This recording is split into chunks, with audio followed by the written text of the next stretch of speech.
It's always a great pleasure to come your way on the marketplace. Let's begin it with the Association of Oil Marketing Companies calling on government to reduce the influx of fake engine lubricants onto the Ghanaian market. Now, according to the chief executive of the association, the trend is gradually gaining grounds in the country. A situation he feels, if not dealt with, could have a toll on the downstream petroleum sector.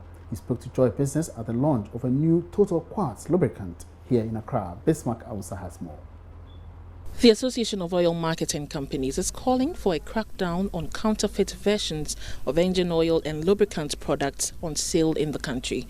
According to its chief executive, this has become a major problem for its customers and believes it's affecting brand quality of its members. If you see, go out in the market, we have more than 100 different types of lubricants.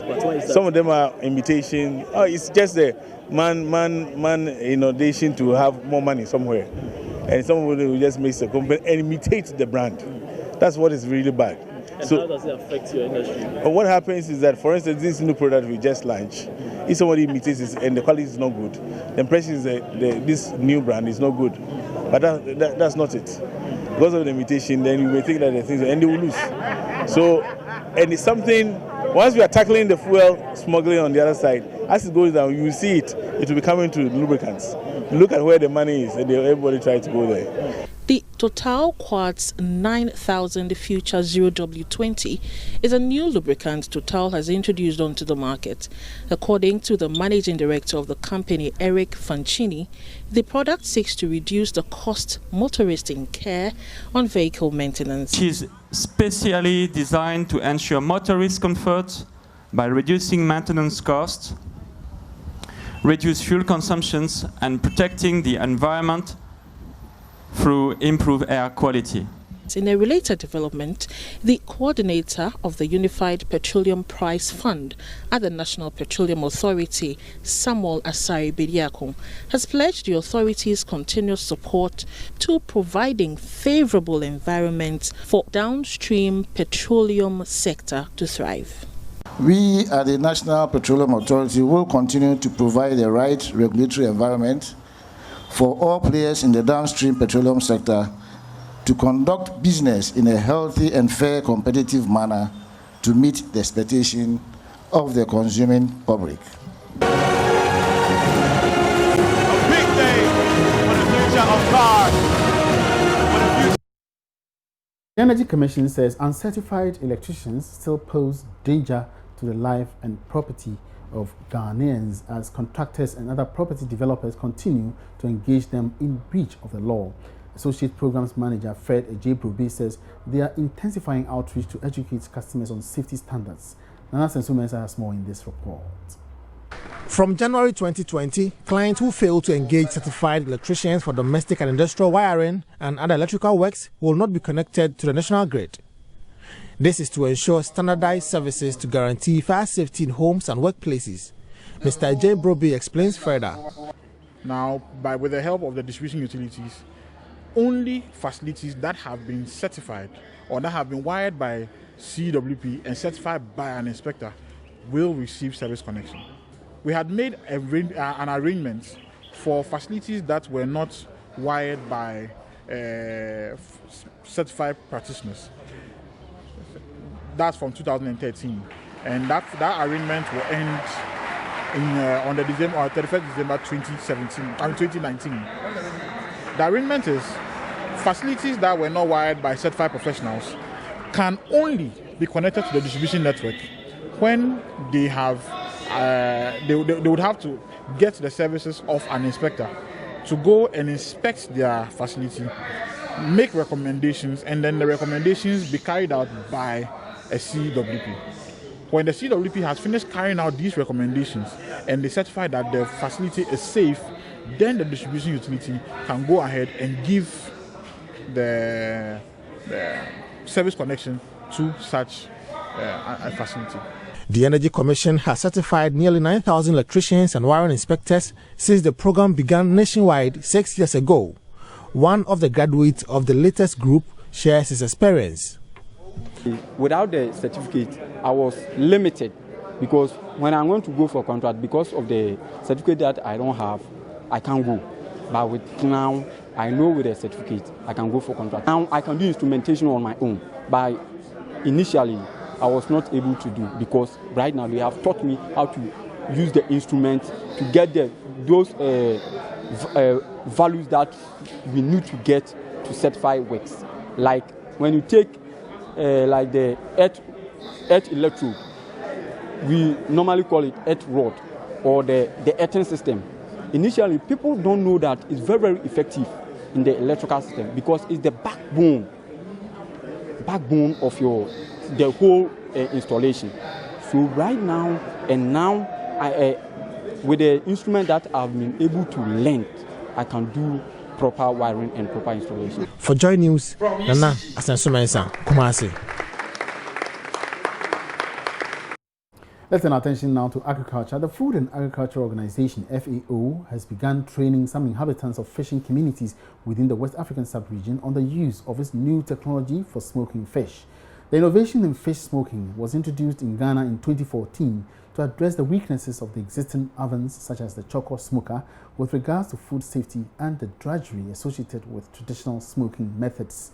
Richard Kwadwonyako was at the regional capacity building to empower African women and youth on the new technology, which was held at Elmina in the Central Region.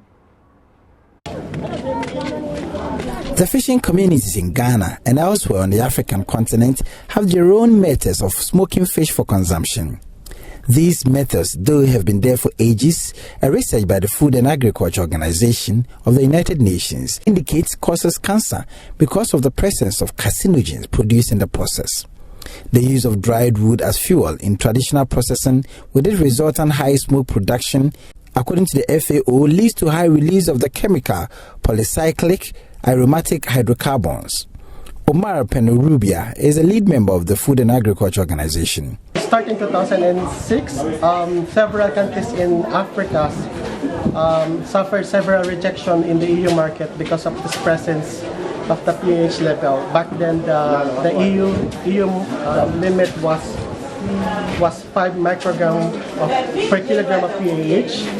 So most of the products, fish smoke products from Africa didn't meet these standards.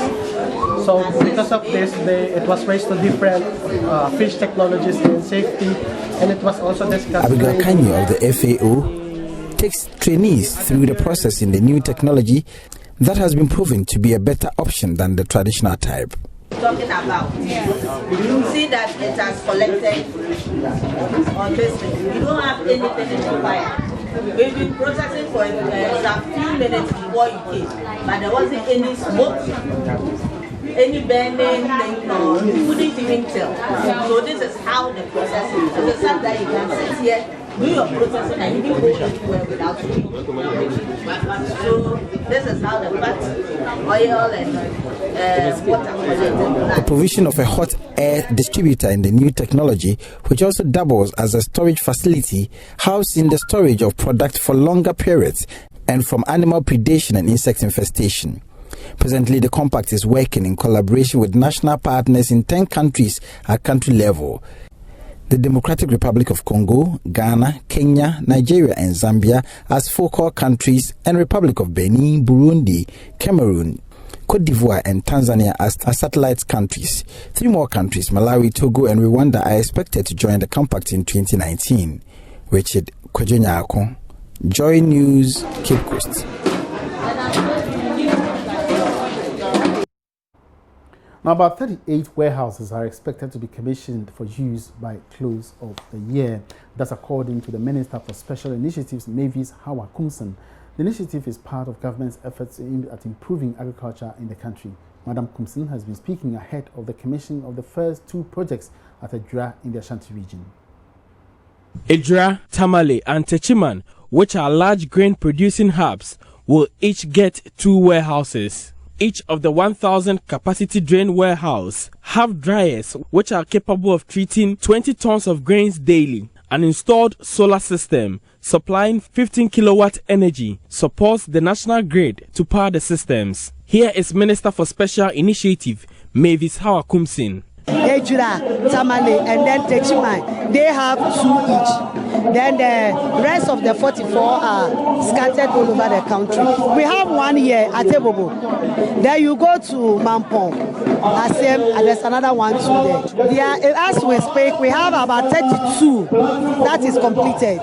So the 18 will soon be. They are also almost finished. But those that are fully completed are the 32. Because we have not commissioned them yet. So after this commission, they will all start operation. We'll hand them over to the Minister of Agriculture through the buffer stop to be in operation. For the rest of the year, we'll have about 36, 38 fully finished. Minister for Food and Agriculture, Dr. Osuefrie Akoto, responding to issues on use of government lands in the area, says steps are in place to commence soya bean cultivation in the area.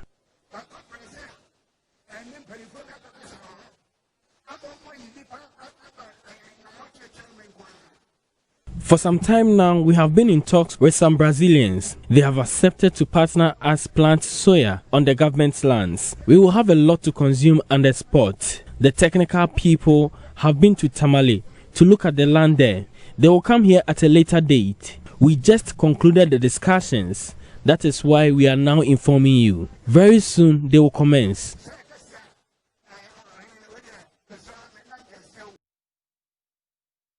And back here in Accra, the Spanish ambassador to Ghana, Alicia Rico, is advocating the re-establishment of a direct flight between Accra and Las Palmas. She said this during a courtesy call on the Minister for Aviation, Kofi Adda. The courtesy call on the Minister for Aviation by the Spanish ambassador to Ghana saw the two leaders discuss various bilateral cooperations in the aviation sector. These included the sharing of technology, the provision of some air traffic control services by Spain, as well as Ghana's support for Spain during the recent International Civil Aviation Organization Assembly. Key on the agenda was improving connectivity between the two countries with the introduction of a flight between Accra and Las Palmas. This, according to the Spanish ambassador to Ghana, will go a long way to improve business and tourism. Spain is the closest country to this continent. And a direct flight from Accra to Las Palmas would be 3 hours 15 minutes. So I think it would really boost not only people-to-people contact, but trade, tourism. It would be a very good both for Ghana and for Spain to try and work on this. Meanwhile, the Minister for Aviation, Kofi Adda, also noted the direct route between the two nations could come off once the home-based carrier comes into operation. The bilateral air service agreement is on. We need to review it, but under what we've signed now, they can begin to fly. So we await any airline from there that would come and express interest to fly to Ghana. But of course, Ghana Airways, as she said, as we all remember, used to fly to Las Palmas. From there, the other airlines will take them to Spain. I'm hoping that when the home-based carrier comes on board, it will visit that as well. Just about some 3 hours, you can hop in there for tourist reasons, or for holiday, or for business, and then come back again. Rather short, so you can go even come the same day. So these are things that they're asking for us to partner in, and I'm hoping that with further negotiations, we can conclude on some major things that will really bring some positive benefits to the two countries. For Joy Business, Sheila Tamaklo reporting. Now, technology provides a wide range of tools entrepreneurs can use to guide their new companies through the startups level and to the growing stages. Small businesses have been revolutionized by information technology. On the Joy Business Van, we bring you the story of one such company providing solutions for businesses, Nalo Solutions Limited. Here's a recap of the Joy Business Van.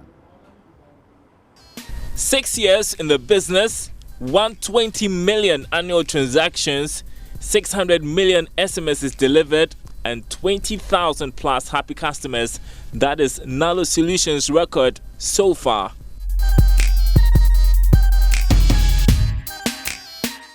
Nalo Solutions was founded in 2011 by a group of friends who had interest in information technology development.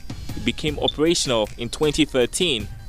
We've come to meet two of the co-founders, Francis Benjamin Okran and Joy Ivan Lanyo, who are providing IT solutions for businesses.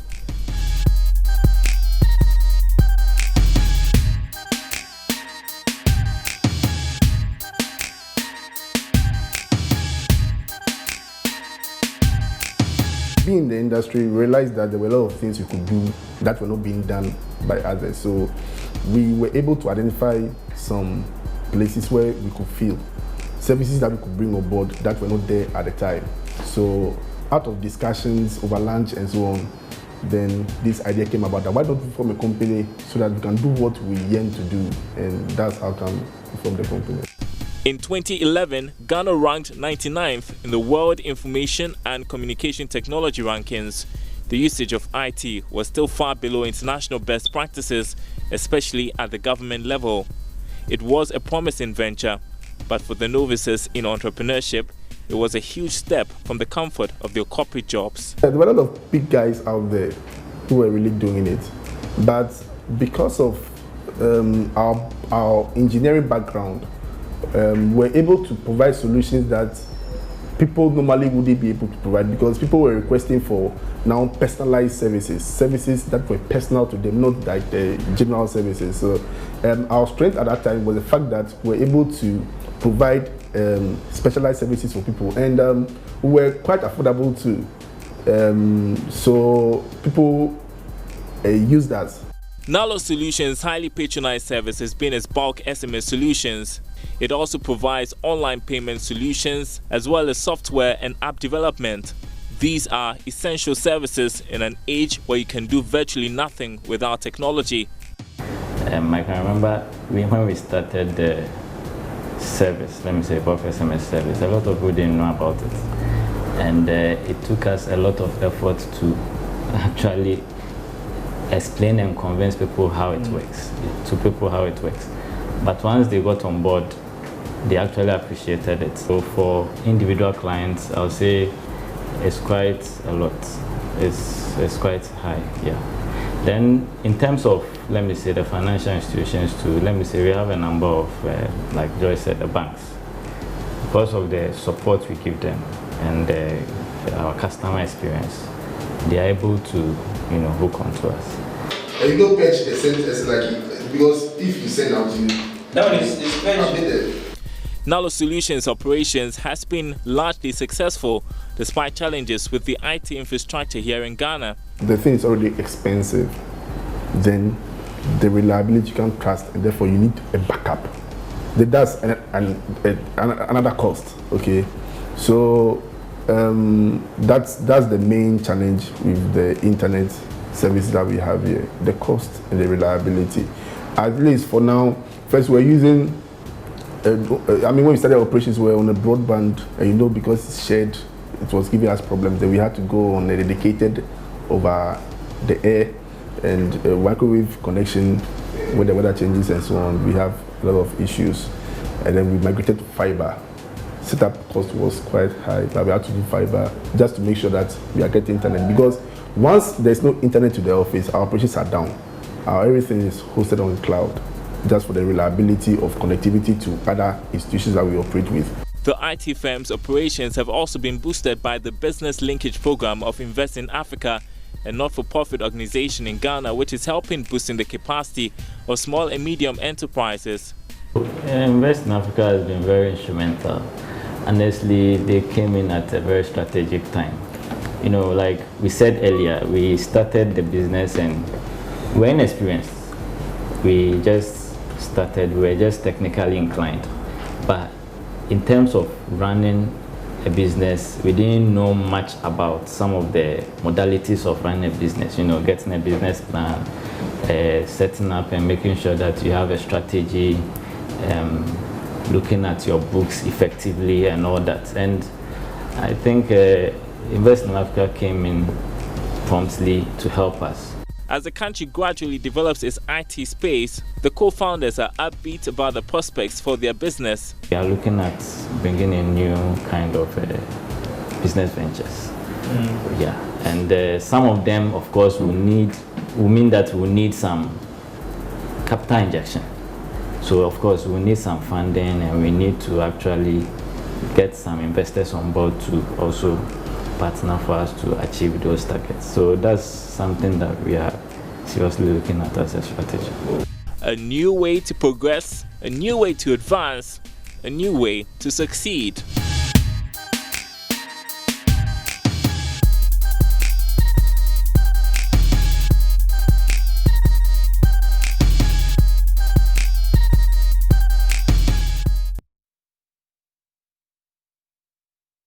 And that wraps up the marketplace for today. Many thanks for your company throughout the week. My name is Emmanuel Abuaji. You have to catch up with me again on Monday for more interesting stories in the world of business. Have a good afternoon.